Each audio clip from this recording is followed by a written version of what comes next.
పీచు పెట్టాలంటే మొహం నువ్వును. ఆ పెద్ద బట్ల వారి సంబంధం నీకు నచ్చలేదట్రా పింజారీ వెధవా? ఏమిట్రా అమ్మాయికి లోపం ఏమిటి? నిన్నే నేను విజిలేసినా కోతయ్యకుండా నిలబడ్డామంటే షట్లో దోషం సిగ్గులేని వెధవా. అబ్బా మీరు కూడా ఏమిటండి అరుపులు డీజిల్ ఇంజన్ లాగా? వద్దు. కాపురం చేయాల్సిన వాడే కాదంటున్నప్పుడు మనం ఒత్తిడి తెచ్చి ఏమిటి ప్రయోజనం? బొగ్గు లేని ఇంజన్ లాగా ఆలోచిస్తాడేమిటే వెధవా? అయినా పిల్లకి లోపం ఏమిటి? పియూసీ చదివింది, టైప్ పాస్ అయింది, నేరో గేజ్ బండిలాగా కుదుమట్టమైన పిల్ల, పైగా 10,000 కట్నం ఇస్తా ఉంటున్నారే. అంతే, మీకు 10,000 ముఖ్యం, ఆ సుఖం అక్కర్లేదు. నోరు ముయ్యరా. నీకోసం కాకపోతే మరెవరి కోసం రా? ఇలా పచ్చ జెండా ఊపుకుంటూ వచ్చే పోయే సంబంధాలని చూడటం అక్కుపచ్చి వెధవా. చాలే ఊరుకోండి. పెళ్లి కావలసిన పిల్లాన్ని పట్టుకుని వెధవా వెధవా అంటూ పాడు చెప్ప మీరును. వాడికి ఆ శర్మగారు అమ్మాయి సావిత్రి మీద ఉంది. ఆ అమ్మాయిని చేసుకుంటానంటున్నాడు. అది సంగతి. నేను అప్పుడే అనుకున్నా వీడిని బ్రాడ్ గేజ్ మీద నడిపిద్దాం అనుకుంటే ఎందుకు వీడు మీటర్ గేజ్ మీదకి వెళ్తున్నాడా అని. అసలు ఆ అమ్మాయితో చీపురు పట్టుకుని తిరుగుతున్నప్పుడే ఔటర్ సిగ్నల్ దగ్గర ఆపేసి ఉండాల్సింది. చెంపిరి వెధవాలి. ఎరా సావిత్రిని చేసుకుంటావా? నెలవారీ అంటే పట్టుమని చెల్లించలేని ఆ పెద్ద మనిషి సంబంధం నీకు ఇష్టమైందట్రా? అప్పడాలు ఒడియాలు చేసుకునే సావిత్రిని చేసుకుంటావా? అమ్మకు కూడా ఈ సంబంధం ఇష్టమే. అదే సంగతి. తల్లి కొడుకులు ఏకమై నన్ను లూప్ లైన్లకు లాగేద్దామని చూస్తున్నారా? రేయ్, నా ప్రావిడెంట్ ఫండులో 1 పైసా ఇవ్వను, ఇంటి మీదున్న పెంకు మొక్కేవను, ఆఖరికి నా కోటి గుడి కూడా ఇవ్వను. అప్పుడు చూసుకోరా ఈ ముష్టి వెధవకి ఏం చూసుకొని పిల్లనిస్తారో. ఆఖరికి ఆ శర్మగారికి కూడా ఈ సంగతి తెలిసిందంటే ఒరే వాళ్ళ అమ్మాయి వంక కన్నెత్తి కూడా చూడనివ్వరా కంచర వెధవా.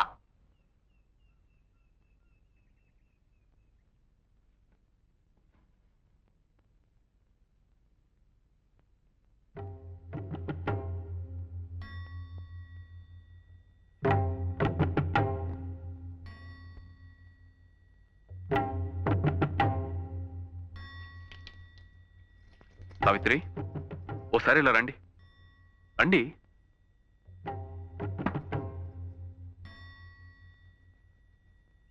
సార్. ఏమిటయ్యా ఇది?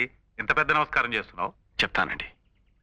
నేను సావిత్రి ఒకరంటే ఒకరు ఇష్టపడుతున్నాం, పెళ్లి కూడా చేసుకోవాలనుకుంటున్నాం. నాకున్న ఆస్తి అర్హత ఇదొక్కటే.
చేసుకోవడం అక్కయ్యకి ఇష్టమో లేదో కనుక్కో అమ్మా.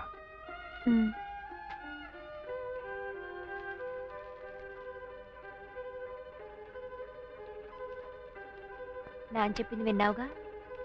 అతనికి ఉన్న ఆస్తల్లా సంగీతం ఒక్కటే. మరి నీకు ఇష్టం లేకపోతే ఇప్పుడే చెప్పేయి.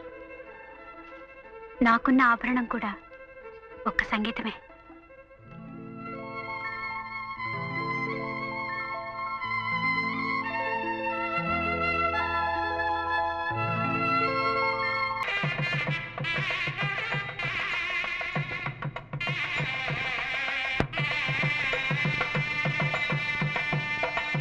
ఏమిట్రా ఇంత ఆలస్యం? ఏమీ లేదు, ఈయన ఏవికే శాస్త్రి గారిని భారత సెక్రటరీ గారు నమస్కారం. మనం వేసిన బ్యానర్లు చూసి నిన్ను కలవాలని వచ్చారు. ఎంత గొప్పగా ప్రచారం చేశారు. సన్నజాజికి సంగీతానికి పరిచయాలు అవసరం అంటారా? మీనాక్షి కళా సరస్వతి. అందుకే కదా ఆవిడ ప్రదర్శన ఏర్పాటు చేయాలని ఇంత దూరం వచ్చింది. మంచిదండి. ఇలాంటి శుభ సమయంలో ఈ ప్రసక్తి వచ్చింది కాబట్టి మీ ప్రోగ్రామ్ దిగ్విజయంగా జరిగిపోతుంది. పదండి, వాళ్ళ నాన్నగారిని కలుద్దాం.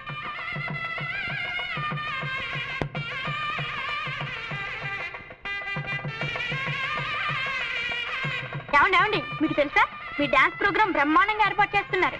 నా డాన్స్ ప్రోగ్రామా? ఎవరు? ఇంకెవరు? ఎక్కడ ఆయన?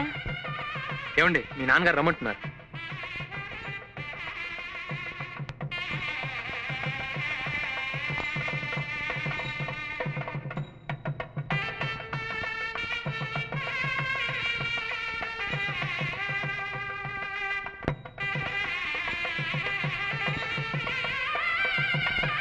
బావగారు, బావగారు, ఒకసారి రండి.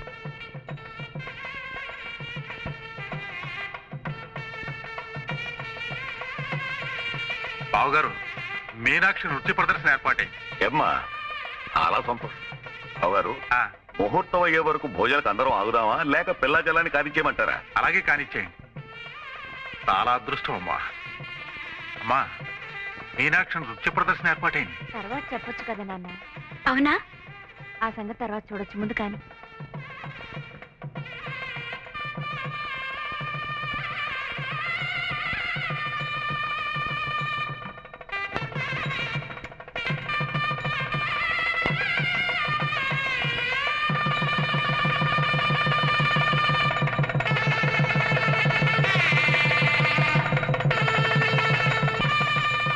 ఇక్కడ కూడా ఏమిటి ఇది?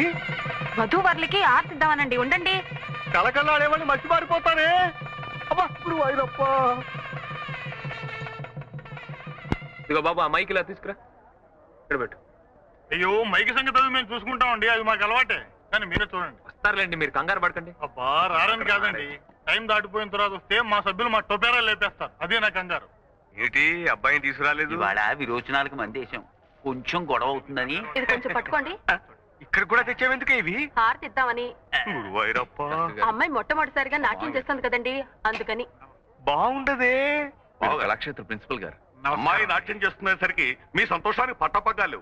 బావగారు మొహంలో ఒకేసారి మెయిల్ కి ఎక్స్ప్రెస్ కి సిగ్నల్స్ ఇచ్చినట్టుగా ఉంది. ఏది ప్రమాణంగా వెలిగిపోతుందండి. నిజంగా ఈ రోజు నాకు దివ్యమైన పండగ రోజేనయ్యా. నమస్కారం మాస్టర్. దీర్ఘాయురస్తు. ఇంతకాలానికి వేదిక మీద తమ పక్కన కూర్చునే అదృష్టం కలిగింది. అంతా ఈశ్వర కృప నాయన. వెళ్ళి శృతులు చేసుకోండి. అలాగే. ఇంకూ అమ్మాయి రాలేదా? ఇంకా రాలేదండి. మీ గజ్జలు ఎందుకండి బాబు? అసలు గజ్జలు కట్టుకుని ఆడవలసిన వాళ్ళు ఇంకా రానేలేదు. వచ్చేస్తారండి. అంతా వచ్చేస్తారు అనేవారే. నాకు అసలే కంగారుగా ఉంది. అమ్మాయి ఇంకా రాలేదే. అలంకరణ పూర్తయిందో లేదు. వచ్చేస్తారులేండి, మీరు కూర్చోండి. ఇట్రండి. మీరు ఇలా తర్కించుకుంటూ తాపీగా కూర్చుంటే ఎలాగండి? చూశారుగా, మా సభ్యులందరూ వచ్చేశారు. మీరైనా వెళ్ళగా త్వరగా తీసుకురండి. అలాగేలేండి.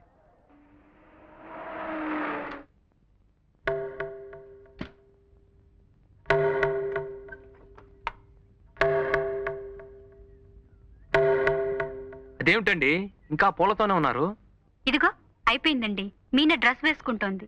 మనం ప్రోగ్రామ్ లో ఇచ్చిన టైం 10. ఇప్పుడు దాదాపు 10:30 కావస్తుంది. మీరు ఎప్పుడు రెడీ అయ్యేది, ఎప్పుడు మొదలు పెట్టేది? కాస్తైనా టైం సెన్స్ లేకపోతే ఎలాగండి? ఎందుకో మీనా అంత ఉత్సాహంగా లేదండి. ఏ, ఒంట్లో బాగలేదా? అసలు ఈ ప్రోగ్రాం పెట్టడమే దానికి అంత ఇదిగా లేదు. ఏదో మా నాన్నగారి పోరు పడలేక నేర్చుకుందే గాని దానికి భరతనాట్యాలు కూచిపూళ్ళు అంత ఇష్టం లేదండి. అవి కూటికి గుడ్డకి కొరగావని దాని నమ్మకం. ఇది నమ్మకాలు సిద్ధాంతాల గురించి చర్చించే సమయం కాదు. అసలే మీ నాన్నగారు కంగారు పడుతున్నారు. మీనా గారు నేను తీసుకొస్తాను గానీ మీరు వెంటనే వెళ్ళి జనం గొడవ చేయకుండా మీ పాటలతో ఎంగేజ్ చేయండి. పదండి, ముందు మీరు పదండి. ఇదిగో నాగేశ్వరరావు, అమ్మగారిని థియేటర్ దగ్గర దించేసి త్వరగా వచ్చేయి. అలాగే సార్. మీనా గారు, మీరు త్వరగా రెడీ కావాలి. ఇప్పటికే చాలా ఆలస్యం అయిపోయింది.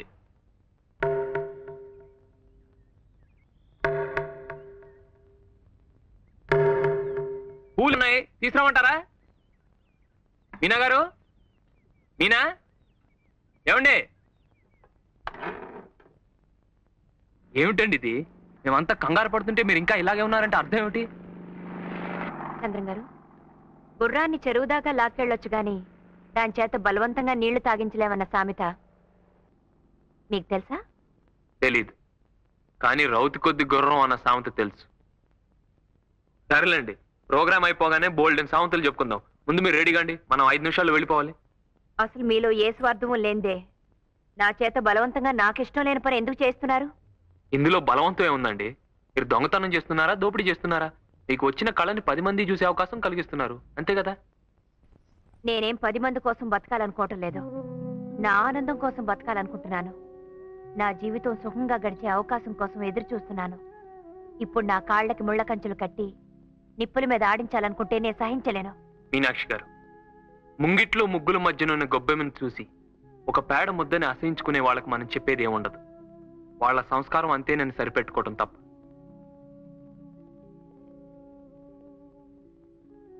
ఇంకా మీకు సంస్కారం ఉందని నా నమ్మకం. రండి, మీ నాన్నగారు కొండంత ఆస్తి ఎదురు చూస్తున్నారు. ఆశ పెట్టుకుంది మా నాన్నగారు కాదు, ఏదో ఆశించేది మీరు, ఏదో కావాలనుకుంటున్నది మీరు.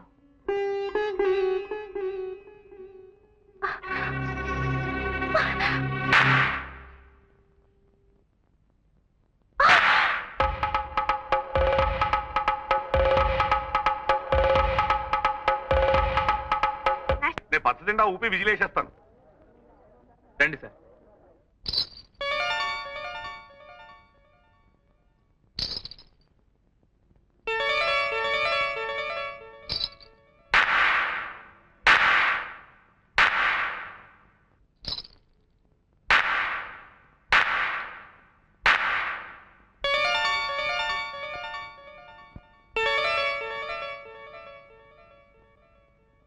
అందరికీ నమస్కారం. చైతన్య భారత ఆధ్వర్యంలో ప్రఖ్యాత నాట్యాచార్యులు శ్రీ వేదాంతం శేషేంద్ర శర్మ గారి కుమార్తె కుమారి మీనాక్షి నృత్య ప్రదర్శన కొన్ని క్షణాల్లో ప్రారంభమవుతుంది. మీరు సావధానంగా తిలకించి ఆ చిరంజీవిని ఆశీర్వదించవలసిందిగా ప్రార్థన.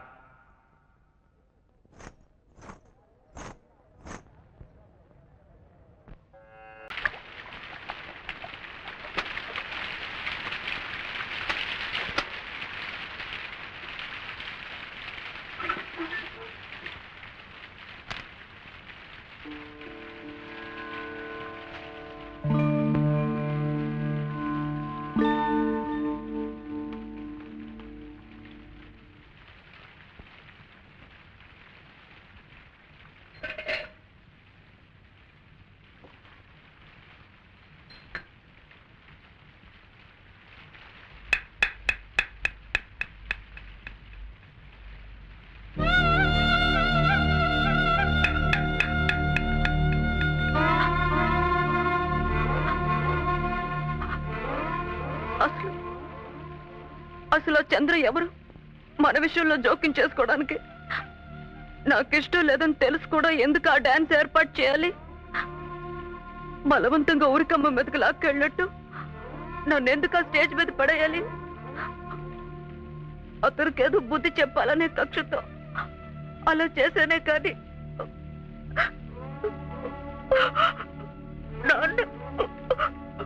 నాన్న మరోలా అర్థం చేసుకుని పిచ్చిదానిది కాదు, ఆ దేవుడిది. లేకపోతే పెద్దవాళ్ల ఆశయాల్ని ఇష్టాయిష్టాలు తెలుసుకోకుండా పిల్లల మీద రుద్దెట్టు చేస్తాడా?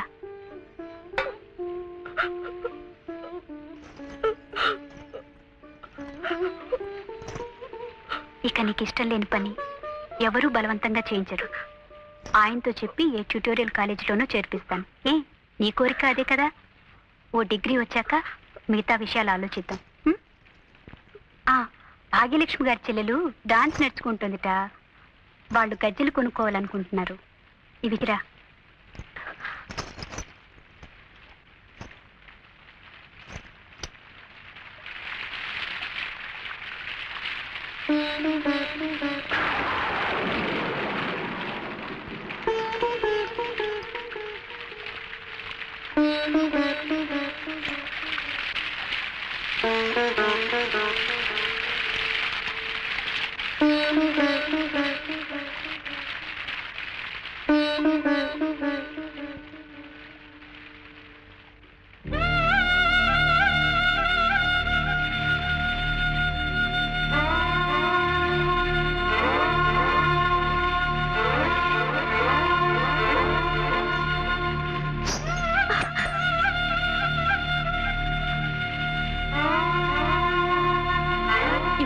మీ కళ్ళు చల్లబడ్డాయా?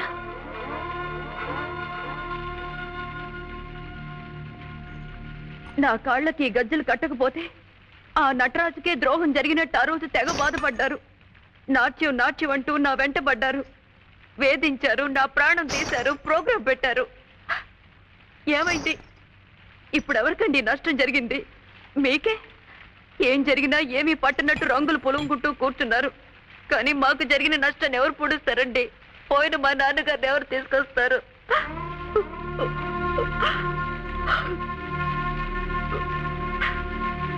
ముందు తలదొడుచుకోండి, కాస్త వేడిగా టీ తాగుదు కానీ. ఇలాంటి మర్యాదలు కాదండి మీరు చూపించాల్సింది. ఓ మనిషిని మనిషిగా గౌరవించడం మర్యాద, ఓ వ్యక్తి అభిప్రాయాలకు విలువివ్వటం మర్యాద. కళలంటే మీకంత గౌరవం అభిమానం ఉంటే అవి ఇష్టపడే వాళ్ళ చేత గజ్జలు కట్టించండి, నాట్య మయూరులుగా తీర్చిదిద్దండి. ప్రజలు శభాష్ అంటారు, ప్రభుత్వం సన్మానం చేస్తుంది. అంతేకాని ఇష్టం లేదు మొర్రు అంటున్న నాలాంటి వాళ్ళ వెంట పడకండి, ప్రాణం తీకండి. ఆగండి.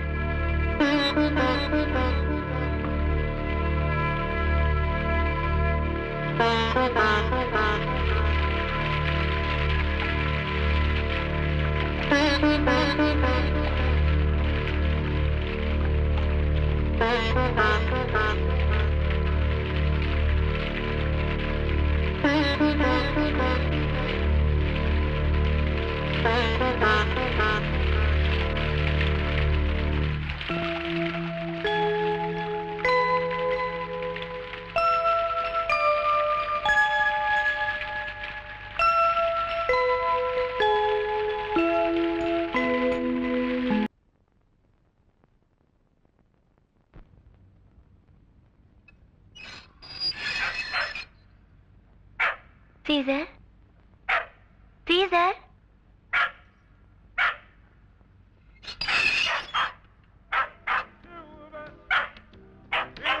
Caesar, keep quiet. Rani? Hi, how are you? What a surprise, what a surprise. ఏమిటి ఈ మధ్య చాలా చాలా జరిగిపోయాట? మీ అక్కయ్యకి పెళ్ళైందిట, మీ ఇంటి ఓనర్ కొడుకే ఇచ్చారట. ఫైన్. పాపం నీ నాన్నగారు పోయారట, నువ్వు డాన్స్ ప్రోగ్రామ్ ఇచ్చావుట.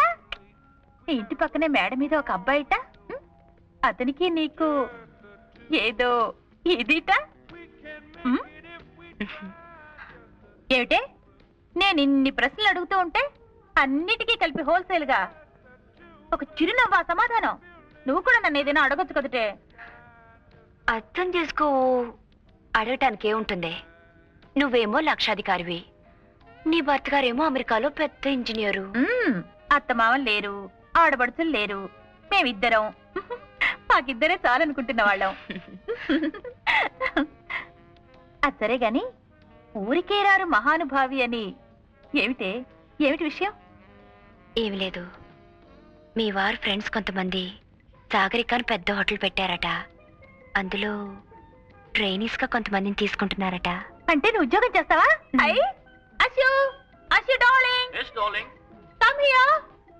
మన దేశానికి స్వాతంత్రం వచ్చి ఇన్నేళ్ళైతే నీకు ఇప్పుడు వచ్చిందనమాట. ఈవిడ నా ఫ్రెండ్ మీనాక్షి, తెలుసు కదా? తెలియకే, ఇంతకు ముందు మన ఇంటికి వచ్చారుగా. సాగరిక హోటల్లో వేకెన్సీస్ ఉన్నాయట. She wants to apply. 10th వరకు చదువుకుంది. చదువు గురించి కాదు, గొప్ప వేదాంత వారు అమ్మాయి కదా, హోటల్ ఉద్యోగాలు అవి ఇవి. పర్వాలేదండి, అలా అనుకుంటూ కూర్చుంటే. నసు కూడా వద్దు, ధైర్యంగా చెప్పేసాయి. బా మొదటి నుంచి దీనికి పూచిపుళ్ళు గీచిపుళ్ళు అంటే వాంతులు. అదే ఏసీ రూమ్ లో రిసెప్షనిస్ట్ అనండి, ఎగిరో గంతు. ఏరోప్లేన్ లో ఎయిర్ హోస్టెస్ అనండి, ఎగిరి 2 గంతులు. టిప్పు టాపుగా డ్రెస్ చేసుకుని టిక్కుటక్కు టిక్కుటక్కు టిక్కుటక్కు అనుకుంటూ 24 గంటలు పనిచేయమనండి, గంతులే గంతులు గంతులే గంతులు.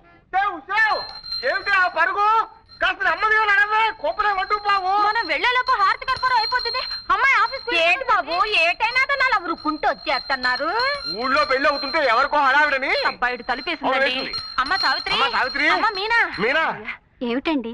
అమ్మ ఏదో ఆఫీస్ లో చేరిందట కదా, మంచి ఉద్యోగం మంచి జీతం అట కదా, హారతిద్దామని. హారత అండి? అవునమ్మా, ఉద్యోగం సిద్ధితే దీపం దర్శయామి అన్నారు. శుభం కలగాలని. అమ్మ మీనా. మడి కదా, నువ్వు ఇక్కడే ఉండు, నేను పిలుచుకొస్తాను. అమ్మా మీనాక్షి. మీనాక్షి బాగుందమ్మా. నీ పేరా? Miss Meenakshi. Housekeeping trainee. ఇన్నాటికి నీ కోరిక నెరవేరిందన్నమాట. క్షేమంగా వెళ్ళిరా అబ్బా. అవును, అక్కడ హారతి ఇటు పద. అమ్మా మీనాక్షి, అమ్మా మీనాక్షి, మీనాక్షి ఎప్పుడో వెళ్ళిపోయింది. హారతి నువ్వే ఎత్తేసుకో. ఏమిటి కూరలు కొంటున్నారా? అవునమ్మా. చూ.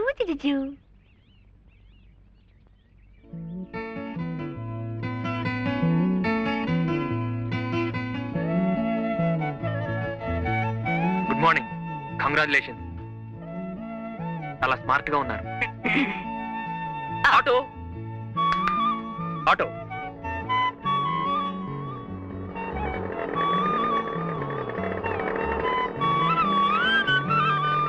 అమ్మగారిని జాగ్రత్తగా తీసుకెళ్ళి. అలాగే సార్.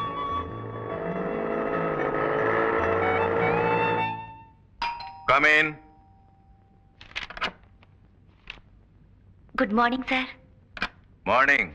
ఎలా ఫీల్ అవుతున్నారు ఈ కొత్త ఉద్యోగంలో? I'm all right sir. Thank you. మీకు క్రికెట్ అంటే ఇష్టమేనా? చాలా ఇష్టం సార్, కానీ మ్యాచెస్ ఎప్పుడు చూడలేదు. I see. రేపు సాయంకాలం ఫ్లైట్ లో ఆ 2 క్రికెట్ టీమ్స్ ఇక్కడికి వస్తున్నాయి. వాళ్ళు మన హోటల్లోనే స్టే చేస్తున్నారు. 2nd and 3rd floors. మళ్ళీ ఒకసారి మ్యూజిక్ ఛానల్స్, టెలిఫోన్స్ చెక్ చేసి రెడీగా ఉంచండి. Okay? Yes sir. Ravi Shastri, Kapil Dev వీళ్ళందరూ కూడా వస్తున్నారా సార్? మీదే ఫ్లోర్? 3rd floor. అయితే ఇండియన్ టీమ్ కి 3rd ఫ్లోర్ అలాట్ చేద్దాం. Yes sir. Yes sir.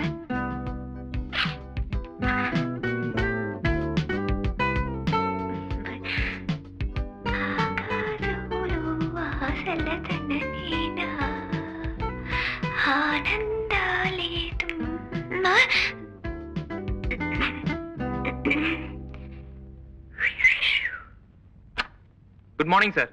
Good morning mister Chandrasekhar. How are you? Fine sir, thank you. Rough గా బ్యానర్ డిజైన్ వేశాను. మీరు ఓకే చేస్తే ఇవాళ తయారు చేస్తాం. ఎక్కడ కట్టిస్తారు? ఎయిర్పోర్ట్ ఎదురుగా బొబ్లీ జూట్ మిల్స్ హోర్డింగ్ ఉంది చూడండి. ఎస్. మనకు కావాల్సింది టెంపరీగా వారమే గనక అది తీసుకుందామని. ఓకే. బ్యాక్గ్రౌండ్ అంతా ప్యూర్ వైట్ గా వదిలేస్తాను. లెటరింగ్ మాత్రం ఆక్స్ఫర్డ్ బ్లూలో ఉంటుంది. ఈ లెఫ్ట్ కార్నర్ లో ఏమో యాజ్ అ కట్అవుట్ స్వాగతం చెప్తున్నట్టు దిస్ విల్ బి హియర్. ఈ అమ్మాయి మిస్ మీనాక్షి కదూ? అవును సార్, రీసెంట్ గా ఇక్కడే చేరారు. Is she a classical dancer? చాలా గొప్ప డాన్సర్ సార్. వేదాంతం వారి అమ్మాయి. వాళ్ళ కుటుంబమే నాట్యంలో పుట్టి నాట్యంలో పెరిగింది. ఇంత కళ చేతిలో పెట్టుకుని ఇలాంటి ఉద్యోగం ఎందుకు చేస్తున్నట్టు? ఏముంది సార్, ఇలాంటి కళలకు ప్రోత్సాహం ఉండదని ఆమె మనసులో ఒక అభిప్రాయం ఏర్పడిపోయింది. What nonsense your talking. నేను నాగపూర్ లో ఉద్యోగం చేస్తున్నప్పుడు ఆల్ ద వే నా డాక్టర్ని మెడ్రాస్ పంపించి సచిన్ గారి దగ్గర డాన్స్ నేర్పించాను. Put me to house keeping please. Silly thinking. నేను ఒక హోటల్లో లాబీ మేనేజర్ అని చెప్పుకోవటానికి, ఒక యామిని కృష్ణమూర్తిని అని చెప్పుకోవటానికి భేదం లేదు. Send miss Meenakshi here. మీలాంటి పెద్దవాళ్ళు నచ్చజెప్పాలి సార్. ఈ కళకుండే విలువేమిటో గ్రహించేట్టు చేయాలి. Yes sir. Good morning. Good morning. కూర్చోండి ప్లీజ్. Sit down. పర్వాలేదు సార్. నో, ఇంతటి పెద్ద కళాకారునికి మేము రెస్పెక్ట్ ఇవ్వాలి. Sit down. కూర్చోండి.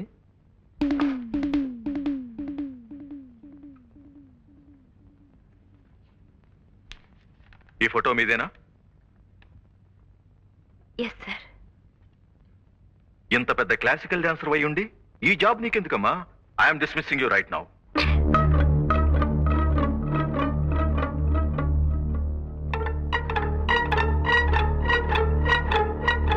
Now coming to this point. మన హోటల్లో అభినయ్ రెస్టారెంట్ ఉంది కదా, అక్కడ all Mondays, Wednesdays and Fridays Kuljit Singh గారి గజల్స్ ఉన్నాయి. మిగతా రోజులన్నీ మిస్ మీనాక్షి గారి క్లాసికల్ డాన్సెస్ పెట్టిస్తే ఎలా ఉంటుంది? What you say mister Chandrasekhar? How is the idea? చాలా బాగుంది సార్. గుడ్. అయినా ఆవిడ అభిప్రాయం కూడా తెలుసుకోవాలి కదా పాపం. యు సే మిస్టర్ చంద్రశేఖర్, ఇందులో తెలుసుకోవటానికే ఉంది. ఉద్యోగం చేయటం కేవలం డబ్బు కోసమే అయితే యాజ్ ఎ ట్రైనీ ఇప్పుడు మీకు వచ్చేది 550 rupees plus dress allowance, food etcetera etcetera. అంతే కదమ్మా? Yes sir. మరి పెర్ఫార్మెన్స్ కి 500 రూపాయల చొప్పున చూసుకున్న నెలకి 12 పెర్ఫార్మెన్సెస్ అంటే 6000 రూపీస్ అన్నమాట. No comparison, no comparison.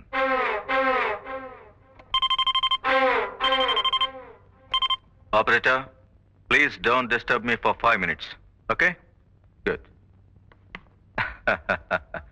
Dance okay. One more thing, మా హోటల్లో కల్చరల్ అఫైర్స్ డెస్క్ అనే ఒక పోస్ట్ ఉంది. దాని ఇన్ఛార్జిగా మీరుండండి. ఒక కళాకారునిగా ఇతర కళాకారుల్ని ఎలా ఆదరించాలో మీకు బాగా తెలిసి ఉంటుంది. ఏమ్మా? What mister Chandrasekhar? అంటే డ్యూల్ రోల్ అన్నమాట. Very lucky girl sir.